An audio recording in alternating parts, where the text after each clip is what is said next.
Hello friends, कैसे आप सब लोग and thanks for watching my channel. Friends, इस वीडियो में हम डिस्कस करेंगे एरिस लाइफ साइंसेज लिमिटेड के बारे में। और अगर आप इसका प्राइस चार्ट देखेंगे तो ये आपका जब से इसका लिस्टिंग हुआ है उसके बाद से ये एक रेंज में कंसोलिडेट कर रहा था, और अब कहीं ना कहीं जाके ये 5-6 साल बाद अपना जो रेंज है, ठीक है, आईपीओ प्राइस है, उस प्राइस के रेंज से बाहर निकल रहा है। तो ये बहुत बड़ी बात है कि आईपीओ का प्राइस जनरली एक बेंचमार्क होता है, उसके नीचे नहीं जाना चाहिए, लेकिन ये उसके नीचे भी गया और कंसोलिडेट भी किया, और उस चक्कर में 5 साल लगा दिए इसने। तो ये एक बहुत बड़ा टाइम पीरियड होता है, और जो होल्ड कर रहे हैं भाई उनको दाद है। और लेकिन अगर उन्होंने नीचे ख़रीदा होगा तो शायद थोड़ा अच्छा हो गया होगा उनका, और नहीं ख़रीदा होगा तो भाई अभी नो प्रॉफिट नो लॉस में ही होंगे। तो बहरहाल यहाँ पे आपको जो देखने मिल रहा है कि अपना जो लिस्टिंग प्राइस है वहाँ से कहीं ना कहीं उस जोन से बाहर निकल रहा है। तो उस चक्कर में इसने एक रेंज बना दिया, आप इस रेंज को देख ही सकते हैं। नीचे 360 और 400, और ऊपर 866 और 900।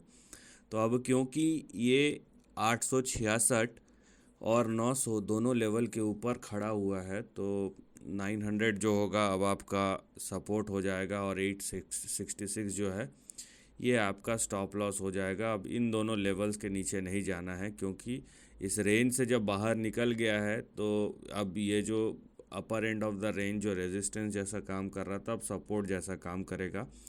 और आगे अगर आपको जाना है तो जाहिर सी बात है कि जो शेयर प्राइस है वो 900 और ख़ासकर 866 के नीचे नहीं जाना चाहिए। अगर इनके ऊपर सस्टेन होता है तभी ये फर्दर ऊपर की तरफ जाएगा। ठीक है, यहाँ तक क्लियर हो गया। अब ऊपर की तरफ मतलब कहाँ तक, तो उसके लिए हम क्या करेंगे, उसके लिए हम ये जो रेंज गुज़रा है या निकला है उसको हम अगर काउंट करते हैं नीचे से ऊपर तक, तो करीबन 150% यहाँ पे दिखाई देता है। तो जो आने वाले सालों में हम कम से कम एक्सपेक्ट कर सकते हैं वो इस ब्रेकआउट के बाद 150% तो कर ही सकते हैं। तो इसका मतलब ये है कि अगर एरिस लाइफ साइंसेज जो है 900 के ऊपर टिके रहता है, ठीक है, अगर ये 900 के ऊपर टिके रहता है तो ये फिर आने वाले महीनों या सालों में 2000 का जो लेवल है वहाँ तक जा रहा है।